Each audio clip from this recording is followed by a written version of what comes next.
Welcome back. Look, we have just had one of the most incredible weekends in recent gaming history. We really have. One of the largest backlashes that I've seen in a long ass time. And I think the easiest way to start is a quote from Sony. And that quote is, "We're still learning what is best for PC players, and your feedback has been invaluable." It's a rather hilarious thing for Sony to be saying. We'll learn this as we dive into everything that's sort of been brought together for today's video, but if at any point they had have just asked developers involved with this game, Sony would have, they would have known what's up, but they didn't, and they decided to make some pretty big choices. Now, this weekend was truly intense. 331,431 negative Steam reviews, and I think most strikingly, Sony taking the game down from over 170 territories. After doing that, Sony have finally blinked. They will no longer be requiring users to connect a PlayStation Network account with their Steam account in order to access Helldivers 2. It's a situation where basically the audience, and this was a minor controversy back when the game launched, but both audience and a lot of people in Arrowhead itself both argued that this was a really bad move, that it would not end well. Both parties have been vindicated, and today I'm going to take you through everything that has happened. There is, I think, a simple answer to much of it, though, and that is PlayStation, I think, honestly, having no idea what they are doing when it comes to the PC audience. And that would be the big difference. They are used to running, well, their own very closed platform, right? Whatever they want to do happens. And if something happens, it's really just a policy decision from them, a very large corporation. It's not the sort of thing they would really think about. They completely underestimated and misjudged the situation with PC.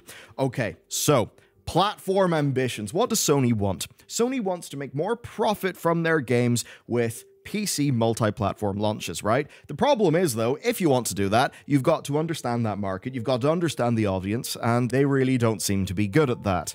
Over the weekend, they basically threw their entire PC reputation in the bin, so much so that other developers actually caught flack here. Take Sucker Punch, right? So Sucker Punch are, of course, the developers of Ghost of Tsushima, an absolutely incredible game, and one of its great features is the Legends mode, right? It's multiplayer, it's really neat, and because it's multiplayer, and it's going to be on PC, well, the plan is that you will need to link your accounts. Now, this is not something that Sucker Punch themselves are actually advocating for. It is a requirement from Sony, and we'll get into that soon. But Sucker Punch basically had to confirm that, yes, this does exist for a multiplayer thing. However, it does not exist for single player, and you can play Ghost of Tsushima single player on Steam, and you will not need to interface with PlayStation Network whatsoever. Of course, it's not just new games that are feeling the pinch. Take a look at Horizon Zero Dawn, where it actually had a fairly massive spike of negatives, or even the original Helldivers. Yes, the original Helldivers itself did get quite a lot of flack. This is something that Sony evidently just did not understand. On PlayStation, it is their own controlled ecosystem. The worst that they really will have to deal with is external complaints, or maybe a press cycle that's a little bit awkward. What they are not ready for is the PC audience, who are engaged, who are loud, who expect to be listened to, and who have direct levers that they can pull, especially with Steam reviews, and those sorts of things do actually matter commercially. To take a look at some recent stats from Circana analyst Matt Piscatella, we basically know that PC users are heavily making up the audience of Helldivers. He said that on PC, Helldivers 2 is already the 7th highest grossing Sony published game in history, but that without PC, it currently would not be ranking amongst the top 20. That really does tell you everything you need to know, right? That means that millions of people are on the PC platform. Even just look at the quantity of negative reviews, right? Over 300,000. Now, Steam themselves in all of this, you could say are functionally irrelevant. They have shown that they will just do manual refunds if they're asked enough times in instances of controversy. This is pretty much a pattern. So in the initial days, people probably would not be getting refunds from Steam, or at the very least, those refund requests would not be answered. But generally speaking, Valve just do... They're pragmatic. They kind of realize what way the wind is blowing, and eventually they will go with the wind. And they did do that in this case. People were able to get refunds. And those refunds do matter, even if it's just people doing a refund because they want to make their voice, really just want to make their voice heard, and they want to hit Sony in that way, even if they would plan to repurchase the game if they get the change that they want. Those refunds will just lead to a big old dip in revenue, right, when Sony actually looks at their Steam publisher account. That's how there's a lot of power here on the PC platform, because look, if you're putting a negative review in the PlayStation Store, nobody cares. Nobody cares. If you do it in Steam, well, people can go and read it. It is extremely visible, extremely public, and several times in the last few years, we have seen massive changes. Take War Thunder's economy, RuneScape's Battle Pass and subscription model, Creative Assembly with Shadows of Change, and Pharaoh as well, right? Now, in some cases, those campaigns absolutely tank player numbers, and they are, you could say, really damaging to a game. What we see here with Helldivers, I think, is a little bit of an impact, but not anything that is absolutely humongous. It's the useful thing about having actual player numbers on Steam. Now, you can see that, like, Saturday to Saturday, Sunday to Sunday, week over week, there is absolutely softness, and that does correlate with this drama. I think it's enough to say that it is causal. It is not a humongous change, though. A company like Sony, they could probably decide, well, we have taken the hit right now, and because we're taking the hit, this is when it is the worst, and as time goes on, it will fade away, and we will still get to have our linked accounts, and that's it. It'll be fine. I think that Sony would have been able to ignore this from their own perspective, to be clear. I think it would have been a horrible move, but from their own perspective, I think they probably thought they could ignore this and keep on trucking. And, I mean, realistically, they did remove the game from sale in loads of different territories that do not support PSN. I think that does actually show that at some point, very recently, that Sony did just decide, screw it, we'll weather the storm. What changes the situation, though? Well, I think one thing that could change it is that the developers were very much alongside a lot of the angry people in identifying this as a problem and wanting it to not be the way that Sony were making it. A quick thing, though, I just want to say, a lot of people watch this channel, they are not subscribed, and look, it only takes a few seconds to subscribe and hit the like button, but it actually does matter.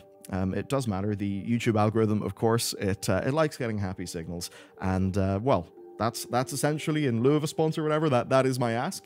I would appreciate it a lot. It does actually help. It does make a difference. You know, we're trying to do long-term, good, sustainable, and bring you guys the news pretty much every day if if we can, which we intend to this week. So that's the crack with that. And now, let's talk about Arrowhead versus Sony. The first thing is the Helldivers 2 Discord was absolutely on fire. If you're a community manager there, it would have been a tricky time. And this has certainly led to, I think, some CMs making comments that perhaps are not the most useful, or could be sort of screenshot and then spread in a way, that obviously could be used against Arrowhead, right? So that's one of those challenging things when you're in a high drama situation like this. The best thing to do is to work out how you cannot do anything that could feed the firestorm that you have found yourself in. When you actually go through a lot of the comments, you do see that Arrowhead, like as sort of developers, are quite on the side of the people who are upset and have basically seen this problem coming. So I'm just going to read some things. This is from a CM called Spitz. If a better solution isn't provided for players who are in regions without PSN coverage, I'm assured we won't be making the requirement mandatory for those players. We are not going to force people to break Sony terms of service or not play the game. That change, the Steam announcement, and the FAQ are all coming from Sony and not our team. And that is a fairly notable thing here. This is all coming from Sony, and we will talk about why fairly soon. Spitz goes on to say, people making their displeasure known through reviews, refunds, etc. gives us more pull in discussions with Sony. They don't read our Discord. It hurts to see the game's popularity suffer in ratings, but discussions are ongoing and our team is on the side of players in this fight. It's unrealistic to expect people to make PSN accounts in different regions to get past the account linking requirement. We're aware of that. Discussions are ongoing. I think the other thing to maybe add to that is you're playing a game on PC. Even if, and like, look, the requirement, like, it was there from day one. It was just suspended because of their server problems, and it was not enforced, which was definitely a good pragmatic option. But even though, like, that was there on the Steam page, and it's interesting, like, it was there on the Steam page. One thing I learned from the comments, though, in our first video covering this story, yeah, a lot of people did not know that. A lot of people didn't know that. A lot of people didn't really know that that was like a thing on Steam, that it basically does have like a little area in the sidebar, albeit like you do have to scroll down a little, that has sort of call-outs like that, you know, that could be relevant to you. But even with that and how it technically was there for a lot of people, it's the very fundamental thing of, I'm playing on a goddamn PC. Why do I need to have a PlayStation Network account? That is stupid. Which I totally understand. Look, I remember way back in the day, Games for Windows Live. That was an era. I'm very glad we're not in the Games for Windows Live era anymore. That quite sucked. So with the Discord, ultimately, I'm willing to cut people a bit of slack if some CMs who are under a hell of a lot of pressure, like literally hundreds of thousands of people, if they're not responding perfectly to that. I do personally tend to take the live and let live approach to things. I just think that makes, that does make the world just a little bit, you know, little bit easier. And just one quick little thing that was pointed out to me over on our members Discord server. Spitz, that community manager, somebody said, oh god, I thought you got fired or something. Glad to hear you are, you know, here still. To which they said, almost, not quite. Turns out that telling people to review bomb and refund a game isn't a popular decision with the publisher, but I'm still here and I'm glad that we all made a difference. So, you know, sort of take from that what you will. There are certainly times where a publisher could say, hey, that is, nope, gotta go. I guess at Arrowhead, they ultimately said, no, the CM is staying. So yeah, almost, not quite. Spooky words. Anyway, here's the overall thing, what has been constant information-wise. Number one, Arrowhead did not know that Sony were going to send the message out. And I suppose if you're wondering, like, why were some CMs a bit caught off guard? Well, I think that's a pretty major part of it, right? That they were not prepared for this. It just happened because Sony made a statement on the page of their own game. And of course, if you are playing a game in Steam and you see something like a post on the Steam Hub for a game, are you going to think it's the developer or the publisher? Will that be a meaningful distinction to you? To the people working at Arrowhead, very meaningful distinction. Ultimately, to an average customer who is just kind of looking at the product that they've purchased, they're not really going to care as much. Now, when they found this out, that was going to cause problems, Arrowhead wanted more information from Sony on how the system specifically worked, especially how it would impact people who live in regions that PlayStation Network does not support. Arrowhead were not happy about this, and they wanted a solution where everyone could keep playing the game, and Arrowhead were actually encouraging people to refund or leave a negative review on Steam because it actually can have an impact on Sony, unlike sort of complaints and that sort of thing on their Discord, which you could certainly see that as saying, please stop giving me a headache on my Discord server, go do something in Steam, I don't want to deal with you. You can see it that way. I think this is the people at Arrowhead saying, listen, we want more ammunition. And if we just show that a bunch of people on our Discord are angry, Sony will be a big company, be like, yeah, whatever, deal with it. If Sony sees lots of refunds and they see a Steam score dipping into mixed, dipping into very negative for recent reviews, that actually could get a large company to listen.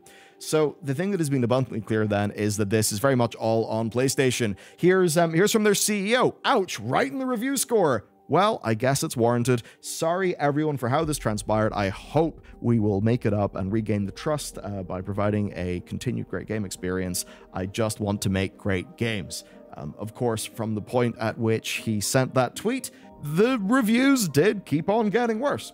What I think has been strong here is the showing of leadership from Johan Pilstedt, who is the CEO of the company, essentially taking responsibility here as the one who decided to disconnect the need for a PSN account at launch, and he confirmed that the team were asked by Sony to implement the PSN requirements for the purpose of moderation 6 months before the game released, and then again recently.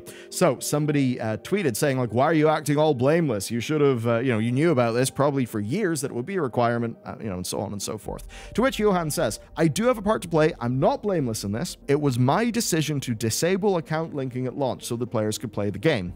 I did not ensure players were aware of the requirement, and we didn't talk about it enough. And I think that is an absolutely major part of it. If you did happen to catch our first video on this, my ultimate conclusion was that one of the main failings here, yes, there is obviously you're signing into a PlayStation thing in your PC, and that's stupid, or, will obviously feel stupid and needless for you as the average player of a game, and I'm with you on that. But the other side is communication. Now, on the topic of the timeline, Johan did say that they knew about this about 6 months before the launch of the game. And, he did a great job, actually, I'd say, on Twitter of managing all of this. He said, is this the moment to tweet, what, you guys don't have phones? Which, obviously, one of the easier ways to link your PSN account is if you already have, like, the PlayStation app and stuff on your phone. Which, is why I did that, because I thought that it was a requirement at the start, and I didn't really know that I could skip it. If I could have skipped it, I wanted to play Helldivers, so obviously I wasn't wanting to take my phone out and go through multiple screens of just silly frustration. He did, in that tweet, though, go on to say, on a serious note, we are talking solutions with PlayStation, especially for non-PSN countries. Your voice has been heard, and I'm doing everything I can to speak for the community, but I don't have the final say. And that ultimately is the challenge here, that he did not have the final say. Now, before we go to the climb down from all of this, we got to talk about the timeline of mistakes that have made up this big shit show. So, about 7 years ago, Arrowhead began developing Helldivers 2, and this was a part of a broad push into live services led by Jim Ryan, right? Helldivers was really a perfect candidate here, and this did include the mandate for a simultaneous PC and PS5 launch. Now, Sony's first mistake was before the launch, in not recognizing that their requirements for PSN meant that they would actually be restricting PC sales on a regional basis. 6 months before launch, PlayStation then requested the inclusion of the PSN sign-ins for Helldivers 2. They did not hide this. It is, in fact, on trailers for this game, so it is kind of there as a matter of public record. It is there on the Steam page. People have verified via using Wayback Machine that it was there at the time, but at no point does anybody recognize that Steam can sell games to anyone in any region, including regions that are not supported by PSN, so that's very stupid. Now, Arrowhead's second mistake, you could say, even though it was born out of pragmatism, was circumventing the sign-in requirements on launch. It's for a noble reason of making their game playable, but this was a decision made, I suppose, in ignorance of the consequences. From their perspective, they just had to get over a technical hurdle so people could play their game. But in doing that, they absolutely sowed the seeds of a future drama for themselves. Then Sony's mistake was everything that's happened in the last few days, right? They have done it so stupidly. The second game, of course, that would require PSN connection is about to launch, and that is the Ghost of Tsushima multiplayer. So with that happening, I suppose, with that game coming out and the desire to get the community moderation side in hand, Sony basically said, we got to re-implement this system. And by the way, Arrowhead, we, 6 months before launch, told you need to do this. And when your game is being published by a publisher, and that publisher says, you must do this, you sort of have to do it. If you don't do it, the publisher will have numerous very fun levers that they can pull to then make you do it. So this was a unilateral thing on the side of Sony. They basically tell Arrowhead to begin implementing this stuff, and, they sort of added a cool-off period to the announcement. As for the why, and I know there was something that a CM said about basically, keeping players safe, and a lot of people would say, well, I play Helldivers 2, and I'm not feeling unsafe. This is, this is stupid. What's going on with you bizarre wusses who feel unsafe when you're playing Helldivers? There's a thing of perspectives there. I have never seen any toxicity in Helldivers 2. I don't know about my mates, but certainly they've never talked to me about it, right? I do not think that it's a very widespread, prevalent thing. So really, I think a CM saying that is more just reflecting that they see a very different sample of player interaction than we do as players. And that probably means that, like, their overall perception of how things are is probably skewed to the negative, I would imagine. So that's the why, but again, just to go back to the timeline of things, in the context of Ghost of Tsushima being, a big, massively selling game that I imagine they think will do fantastically in PC. With the context of that having this requirement for its multiplayer, they decide then to activate it here, I suppose, so they have some form of clear policy. And from Sony's perspective, and this is the bit that I think is important, nothing meaningfully changed, because at no point will have Sony seen a problem here. And you might think that is insane and stupid, but this is kind of how things go at that very, very large corporate level. The people on the front line, like the community managers, they'll be able to say, this is going to be a problem. The company, though, no. It's just like those stories with Overwatch 2 going on to Steam, where, we have reports from people inside Blizzard who are saying, this is going to hit us badly. We are going to have an awful score. Can we please think about this just a little bit more? And the people above are like, no, putting the game on Steam. It's a large-level business decision. Be quiet, community manager. Obviously, community manager ends up being right. Anyway, all of this leads to the uproar. PC audience will already not trust anyone asking them to make an account outside of Steam, because from my perspective, I'm buying a game in Steam through my Steam account. That's really where it should end, which Sony will not have understood, because to them, it's probably just a distribution method, the same as you going into your local GameSpot to, I don't know, like just buy a PS5 game. And then, of course, there's the PC is a very global audience, including non-PSN people, and a unique case. Helldivers is an amazingly community-minded game. I was almost going to do a video on this channel called, don't market your game, create a cult. And I don't really mean that in some sort of super negative way. You almost want to create a new narrative, create a new sort of quasi-religion. The way that people are saying, for democracy, that everyone's talking about upholding managed democracy, that there is a shared form of language amongst the players. That means that people are unusually well bonded together via the glue of shared culture, and one of the things that let Helldivers 2 be so goddamn successful is its amazing ability to create shared culture, even in just like the little the non-gameplay impacting things, the way that your ship can be called the Stallion of Freedom. Does it impact mechanics? No. Does it create a little bit of culture? Yes, it does, and that's why people will be bonded together in fundamentally a way that Sony won't understand, because you're no longer just, oh, I like The Last of Us. I like Nathan Drake. These are fun games. It's not that. It is, I'm a goddamn Helldiver.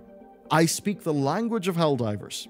Spiritually, I have spiritually hitched myself onto the entire shared community, memeing and interactions of Helldivers 2. So that just means it will be a level of, you could almost say, get out the vote, that Sony will just have never really seen in their games before. I really do think that an analogy about voter turnout could probably be used here, just because of how deeply engaged that Helldivers audience is. So then, not recognizing how all of these things compounded, Sony then realized, yes, I see this problem about the global sales and PSN not being global.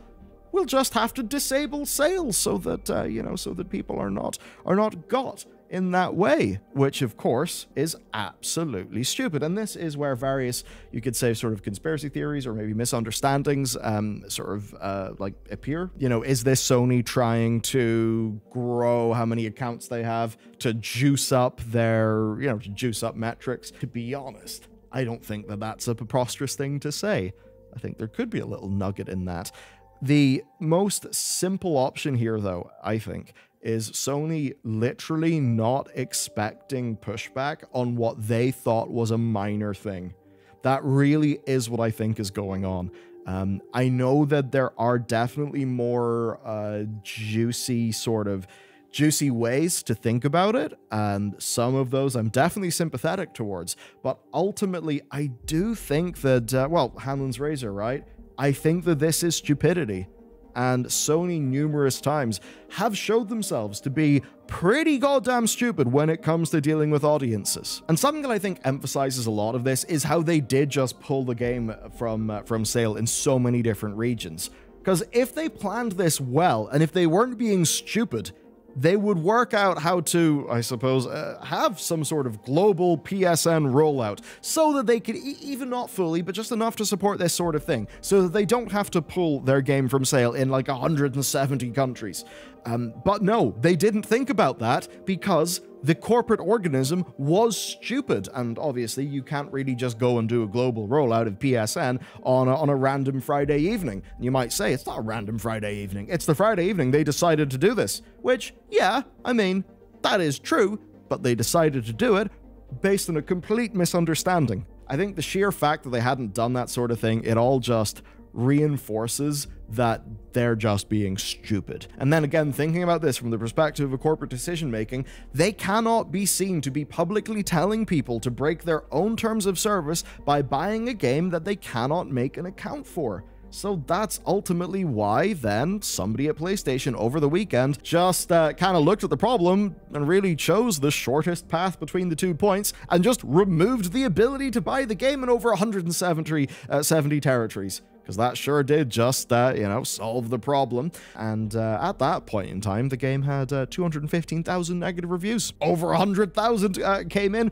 pretty shortly after that. But thankfully, all of the noise finally got to Sony. And of course, it wasn't just noise. It was material things like refunds, like reviews, essentially consumers getting to say, oh, nope. And that worked. So PlayStation then tweeted, Helldivers fans, we've heard your feedback on the Helldivers 2 account linking update. The May 6th update, which should have required Steam and PlayStation Network account linking for new players and for current players beginning May 30th, will not be moving forward. They say they're still learning what is best for PC players and your feedback has been invaluable. I would then add in brackets, yeah, we totally didn't listen to the developers who probably told us this months and months in advance, but, they exist to make money for us, not to be listened to. They then go on to say, thanks again for your continued support of Helldivers 2, and we'll keep you updated on future plans. A lovely, lovely, very, very kind tweet from the great people, the savvy decision makers over at Sony. Now, what this does mean, you can connect your PSN account if you want to. You don't have to, though. And I suppose then on the moderation side, they're going to work out like some sort of other method. Now, for their part, many of the social media accounts that help sort of galvanize the audience here are acting responsibly, advocating for audiences to revert or to flip their reviews back to positive. So here's Helldivers Alerts posting a major order. The fight is over, Helldiver. The Snowy forces are asking for peace, but now you have to help rebuild Super Earth. Also, Pirate Software saying, when this is undone, I will change my review back to positive. Anything less than reversing this is just words on social media at Sony.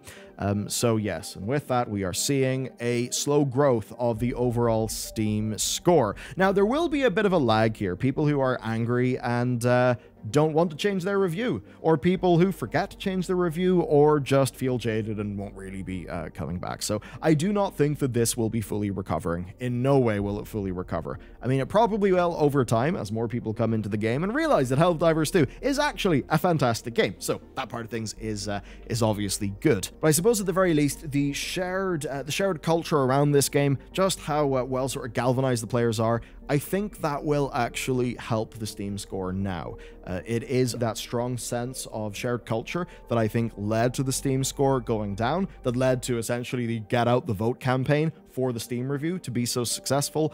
I would now imagine, albeit to a lesser degree, a similar thing will happen, but in the positive direction. Nobody really wanted this thing to happen insofar as like players or Arrowhead. Sony basically will say that they just wanted a simple solution for moderation. And just so that you understand what that is, they want to have a mandatory PSN linkage so that they, Sony that is, are using their own set of moderation tools. That means that Sony support people will be able to moderate Helldivers 2 on PC. It means that anybody at Arrowhead will be able to tap into that very same system, right? So that's why they essentially wanted to do that. And I suppose you can understand the frustration, right? Especially if you have a crossplay situation where, let's just say it's crossplay, you have some PSN players, right, maybe on the PS5, and they're being griefed by some PC players. The PC players don't have a linked account and are on Steam. That's just going to be a headache for them. You know, that's why they wanted a system like this. I mean, look, you could make it so that if you want cross-play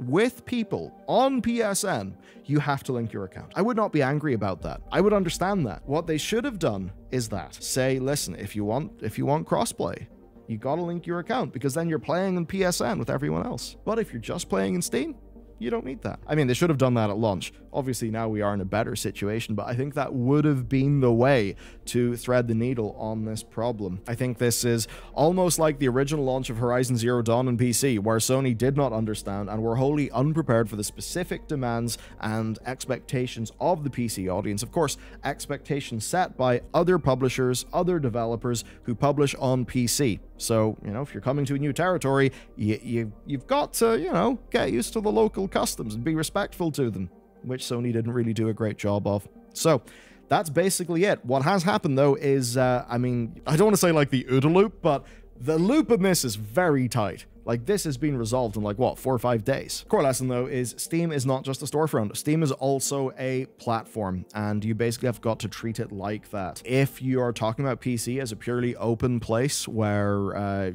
you know, maybe a lot of the sort of PC gaming ideals are there, well, that exists on, like, good old games, GOG, right? If you're just getting a game with no DRM, there you go. But ultimately, if you're buying a game on Steam, you are doing so with your Steam account. Steam's, you know, terms of service, Steam's account features, Steam's multiplayer features, all of these things. Xbox on PC, or actually just buying a game on Xbox. We will get one pretty neat thing out of this, and it probably is a new cape design.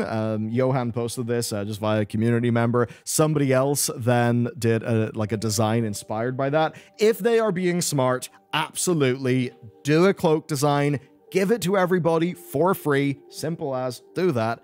But it is not over, because Ghost of Tsushima's multiplayer will require a PSN account for multiplayer. And that does mean we all might have just a little bit of deja vu fairly soon. That is it for me. Stay tuned. Of course, if you want to support what we do and help get this video out to more people, I would deeply appreciate it if you consider it, you know, clicking the like and subscribe button. They actually do move the needle. That's it for me. Have a great day. See you tomorrow.